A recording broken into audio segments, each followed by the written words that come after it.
Welcome back to PsyberSpace. I'm your host, Leslie Poston. This week, we're talking about something people often don't want to hear because it's uncomfortable. It makes us look at ourselves and at the systems we live in, but it's important.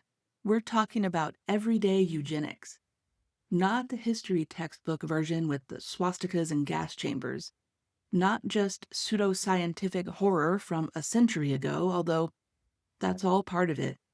We're talking about the quiet kind, the kind we barely notice, the kind of eugenics that's baked into policies, healthcare, our language, media, and even our self-worth.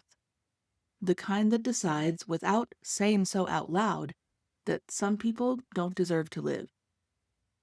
Everyday eugenics is what happens when a society decides again and again that people who can't work, or who can't work enough, or who might need a little support to survive, don't count.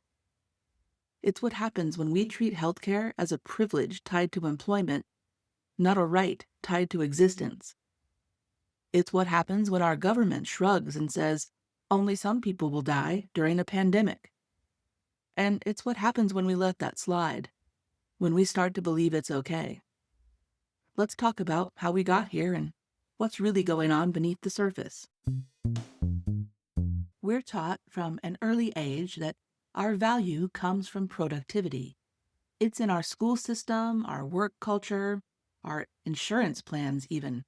The phrase hardworking American has become a shorthand for, quote, deserving human, and that's a problem. This mindset starts early. Think about how schools handled disabled students. The pressure to mainstream, the constant testing to prove accommodation needs, the way IEPs become negotiations about what a child can contribute rather than what they need to thrive. Kids learn quickly that being different means justifying your existence. The truth is, these ideas didn't come from nowhere. We're conditioned to believe that struggle is noble only when it leads to productivity. Rest, healing, or dependence are seen as moral failings. That's why people brag about working through the flu, but hesitate to say they took time to recover. That mindset is part of a psychological pattern that links value to output, even when the output is unsustainable or damaging. Even the Americans with Disabilities Act, groundbreaking as it was, reinforces this logic. It requires reasonable accommodation, but only if you can still perform essential job functions. It protects your right to work, not your right to exist without working. Employers routinely challenge accommodations by questioning whether someone can be productive enough to justify the expense. And it's not just workplaces. Families absorb this logic of everyday eugenics too. How often do we hear relatives described as contributing or pulling their weight? How often do disabled family members internalize shame about needing care? The productivity trap doesn't stop at the office door. It shapes how we see ourselves in every relationship. In most developed countries, healthcare is a shared responsibility. In the United States, it's a gatekeeping tool. You have to prove you deserve it, and if you don't, you're left out completely. If that sounds extreme, consider how common it is here to see phrases like, they brought it on themselves, or, they should have worked harder. When healthcare is tied to employment, what happens to the people who can't work, or who work part-time, or who are caregivers, parents, disabled, retired, or chronically ill? They're punished by the system, not subtly, not slowly, but with real consequences, like going without treatment, dying in debt, or becoming homeless after a medical crisis. That isn't just bad policy, that's a belief system. A belief that says your body only matters if it produces. It's a cultural narrative reinforced by decades of political messaging and media framing. We're told that healthcare is scarce, that there's not enough for everyone, that covering people who can't pay would hurt the rest of us. But that's a lie, and a powerful one. And when that lie is repeated enough, people start to believe that letting someone die is Unfortunate, but acceptable, especially if that someone is disabled, old, poor, or struggling with addiction, or Black or Indigenous. This isn't about bad doctors or evil politicians. It's about a system designed to stretch people to their limits and then blame them when they break. You can see it in how long people are expected to wait for care, in how quickly coverage is denied, and in how easily health benefits are lost. Even the language around healthcare access reinforces it. We talk about consumers and plans, not patients and care. We talk about overuse instead of unmet needs. Black women in the U.S. are 3 times as more likely to die in childbirth than white women. People of color routinely report having their pain dismissed in clinical settings. Trans people are denied basic health care. People with disabilities face life-threatening delays or outright refusals of service. From pulse oximeters that don't work on darker skin to racial correction factors and kidney function tests, the message is clear. Some bodies are considered default and others disposable. And for all the talk of scarcity, the money is there. The political will is not.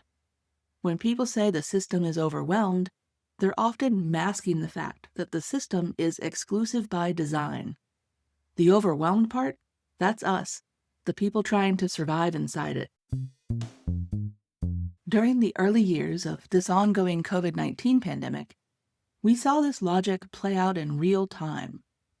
Federal officials, people at the highest levels, said things like, only the elderly and immunocompromised are at risk, as if that were reassuring, as if those people were disposable. That phrase, only some people will die, is everyday eugenics in one sentence. Psychologically, this is called psychic numbing. When confronted with mass harm, especially abstract harm, the human mind tends to protect itself by shutting down empathy. The more people at risk, the less we care. And when the people at risk are already marginalized, it's easier to justify that emotional detachment. But that numbness, that wasn't accidental. Media messaging contributed deliberately. Charts, death tolls, policy updates without names. We got used to hearing about loss without feeling it. We were taught to move on. Compare that to how individual tragedies are covered, with names, faces, stories that make you care. Mass death gets spreadsheets. Individual death gets humanity. You could see the shift in public language designed to create distance. Risk was reframed as personal responsibility. Protect the vulnerable became a slogan instead of a mandate. Personal choice became the framework for collective action. These weren't neutral phrases. They were psychological tools designed to transfer responsibility from institutions to individuals. The personal responsibility messaging was particularly insidious. It took systemic failures, inadequate ventilation, lack of paid sick leave, inaccessible health care, and reframed them as individual choices. Can't afford to stay home sick? That's your poor planning. Caught COVID at your essential job? You should have been more careful. This rhetoric didn't just excuse policy failures. It made people blame themselves for experiencing the consequences of those systemic failures. And it worked. People stopped expecting collective solutions because they'd been trained to see survival as an individual problem. Many stopped believing COVID remains a problem worth caring about. That's not accidental numbness. That's manufactured consent for mass abandonment. Now we're watching some of the most powerful people in government double down. RFK Jr., a former presidential candidate, is actively working to dismantle the Department of Health and Human Services. The GOP is pushing legislation that guts Medicaid, shrinks Social Security, and rolls back protections for people with disabilities. These are not neutral actions. cutting health programs will kill people. Defunding social safety nets will kill people. In fact, the defunding of USAID has already led to hundreds of thousands of deaths worldwide in the last few months. And yet the media often covers these moves as budgetary matters, bureaucratic decisions, as controversial but not catastrophic. That framing is part of the problem because it dulls urgency. It makes mass harm look like political disagreement. Psychologically, that creates distance. It keeps people from reacting, resisting, and sometimes even noticing. And there's a pattern here. When public services are dismantled, it's rarely sold as harm. It's packaged as efficiency. Waste becomes a buzzword, but waste in these contexts means people. People who use services. Medicaid, SNAP, disability, housing aid. These programs are not bloated, they're lifelines, and defunding them doesn't just tighten budgets, it shortens lives. The idea that helping people is too expensive only makes sense if you've been taught those lives are worth less. And many Americans have. Sure, not overtly, but through repetition, through budget hearings, through media that frames social care as a handout, through endless stories about fraud, not survival. Those narratives don't just justify cuts, they prepare people to accept the consequences of those cuts. And we need to start calling these actions what they are. They're not reforms. They're targeted erasure, everyday eugenics. Let's look a little deeper at healthcare's contribution to everyday eugenics. The idea that some bodies matter more than others is not new. It's part of our medical history. Take J. Marion Sims, often called the father of gynecology. He experimented on enslaved black women without anesthesia and without consent, because he believed their pain didn't matter. Or look at the forced sterilization campaigns targeting indigenous women, women with disabilities, and women of color well into the late 20th century. These weren't isolated incidents, they were systemic. Today, those patterns continue in quieter ways.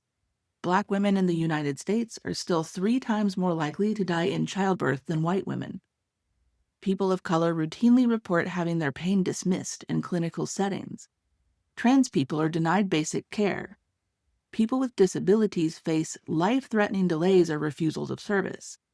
These aren't unfortunate mistakes. They're symptoms of a medical system built on a hierarchy of human value. As medical sociologist Ruha Benjamin writes, the legacy of medical apartheid hasn't disappeared, it's simply evolved into the new Jim Code, where bias is embedded not just in doctors, but in the technologies, algorithms, and policies guiding modern care. From pulse oximeters that don't work on darker skin, to racial correction factors and kidney function tests, the message is clear. Some bodies are still considered default, and others disposable. These biases aren't just reflections of prejudice. They're embedded into clinical decision-making tools, research funding, and diagnostic protocols. Certain conditions that primarily affect women or racial minorities like endometriosis, lupus, or sickle cell disease are under-researched, undertreated, and underfunded. Algorithms used in hospitals to triage care or allocate transplants sometimes replicate those same disparities because they're trained on biased historical data. And when technology reinforces old inequities, it's harder for people to call it discrimination. It's just a shrug and how the system works. This makes the insidious everyday version of eugenics harder to fight because it's quiet and systemic. It's wrapped in math and policy and objectivity, but it's still choosing who gets to live well and who is quietly discarded as too complicated, too expensive, or too inconvenient to live at all. Media plays a huge role in shaping how we view people who are aging, disabled, sick, or non-conforming. Think about how often those characters are missing from our movies, news, or advertising. And when they do appear, it's usually in one of a few ways, as inspirational heroes overcoming adversity, as a stereotypical villain, or as burdens to their families and to the state. Those aren't real portrayals, they're scripts. These scripts are what disability study scholars like Rosemary Garland Thompson call narrative prostheses, stories that use disabled characters as tools to generate emotion or moral lessons for able-bodied audiences, rather than portraying them as full people. And repeated scripts become mental shortcuts. Psychologists call these heuristics. The more we see someone portrayed a certain way, the more we start to believe it without questioning it. And there's a name for that, too, cultivation theory. It explains how media shapes our perceptions of reality over time. If the only stories we see about disabled people frame them as tragic or dependent, we start to believe that's all they are. And that belief affects how we vote, how we speak, how we fund programs, and how we treat each other. It drives the trend into an everyday eugenics mindset. Media doesn't just reflect reality, it constructs it. And it constructs it with eerie consistency. Consider how many films and TV shows center characters who overcome a disability just enough to be relatable, but not so much that they disrupt the able-bodied main character's narrative arc. Or how rare it is to see a disabled character whose story isn't tragic, medicalized, or heroic. That erasure trains audiences to see disabled life as either exceptional or expendable. And it's not just fiction either. In news coverage, people with disabilities are often portrayed as drains on the system or as rare success stories who defied the odds. These narrow frames leave no room for regular, complex lives. And when people can't imagine your life is worth living, they're less likely to defend your right to live it. Let's talk about ableism for a second. Ableism isn't just something other people do to us, it's something we do to ourselves. That's what makes it so hard to spot. People internalize the idea that they're worth less if they can't work, or if they need help, or if they're in pain. We say things like, oh, I don't want to be a burden, or I hate being useless, or I'm not like those people. That's all internalized ableism. It's the voice of a system that has taught us our worth has to be earned. This self-blame can be devastating. It leads to depression, isolation, anxiety, and sometimes even suicide. And it makes people less likely to ask for help and to fight for their own care. The system relies on this. If enough people believe they're the problem, not the policy, then the policy never changes. And that's why so many people hide their disabilities or delay care. Sometimes they keep working long after their bodies tell them to stop. Shame does what policy enforcement doesn't have to. It makes people regulate themselves, to apologize for needing time off or to feel guilty for using mobility aids. They shrink their own existence because the system has told them they take up too much space. And this internal policing shows up in how we talk also. At least I'm not on welfare, or I just need to get better and get back to work. These are not harmless phrases. They're the echoes of a culture that has told us over and over again, rest is laziness, need is weakness, and survival must be earned. Looking back at everything we've talked about so far in this episode, it's certainly tempting to think, well, that's just how things are. We can't change anything. But that thought process is by design. The propaganda of eugenics in the 20th century didn't end. It just got smarter. Now it hides in our language, headlines, bureaucratic speak. It hides in the way we talk about budgets, healthcare, and difficult decisions. Terms like cost-effectiveness, risk management, triage are used to mask decisions about who gets to live. And most of us don't even realize that's what we're agreeing to when we repeat these phrases. This kind of language sanitizes harm. It makes preventable death sound like math. It keeps our conversations centered on resources instead of people. And once those terms are in place, the public debate narrows. Instead of asking, why can't we provide care for everyone, people start asking, who can we afford to save? There's a psychological term called moral disengagement that describes how people justify harmful behavior when it benefits a group they belong to, or when they feel powerless to stop it. We're seeing that now on a mass scale. People aren't necessarily inherently evil. They're overwhelmed. And overwhelmed people often reach for familiar framing to make sense of chaos. And that's exactly what propaganda exploits. Media contributes to the problem by repeating those frames, flattening policy debates into budget fights or both sides' coverage. Public health becomes politics and harm becomes opinion. Lives become numbers and a scrolling chyron. But we are not powerless. We've just been trained to feel that way. Propaganda numbs you, but culture can wake you up. So what can we do? We start by seeing clearly. We name the systems for exactly what they are. We stop calling them broken and start calling them intentional. We listen to disabled activists who've been naming this problem for decades. Follow organizations like ADAPT, the Disability Justice Collective, and local disabled-led groups. Amplify their work instead of speaking over it. Concretely, this means voting with policy and survival in mind. Support candidates who back universal health care, universal basic income, and robust disability services.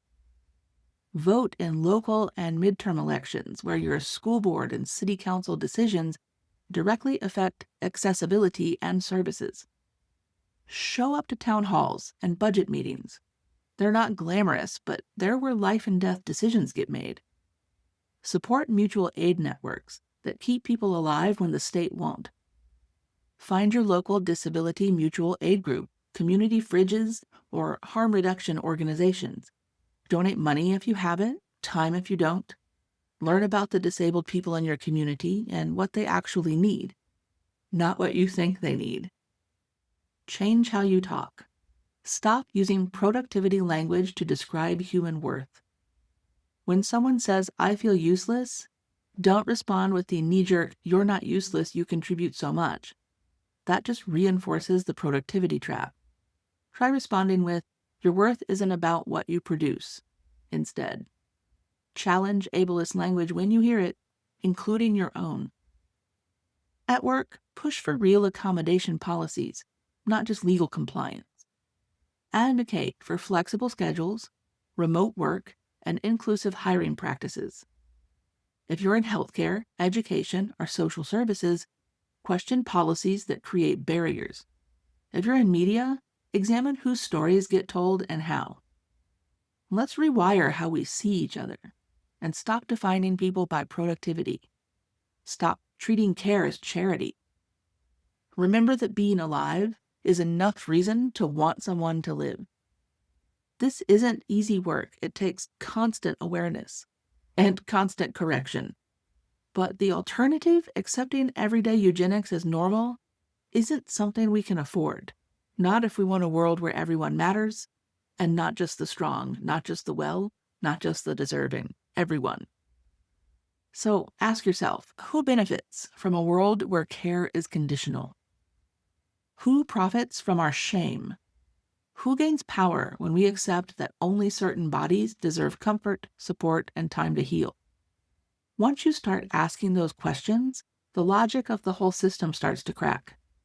So we're not just up against a policy, we're up against a story. A story told so many times that it feels like common sense, but it's not. It's an ideology. And an ideology can be improved and replaced. That replacement happens through daily practice. Every time you center access in event planning, encourage masking, encourage wheelchair accessibility, make sure everyone is able to participate in the event. Every time you choose political candidates based on their disability policies, not just their electability. Every time you support disabled-owned businesses or hire disabled colleagues or refuse to let conversations about difficult people or expensive accommodations go unchallenged, it builds.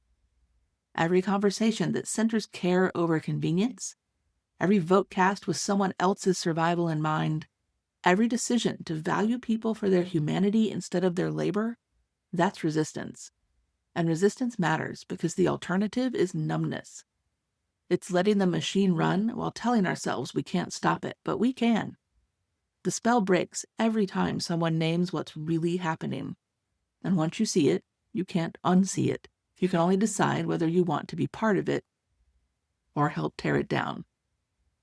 Thanks for listening to this week's Cyberspace. I'm your host, Leslie Poston, signing off.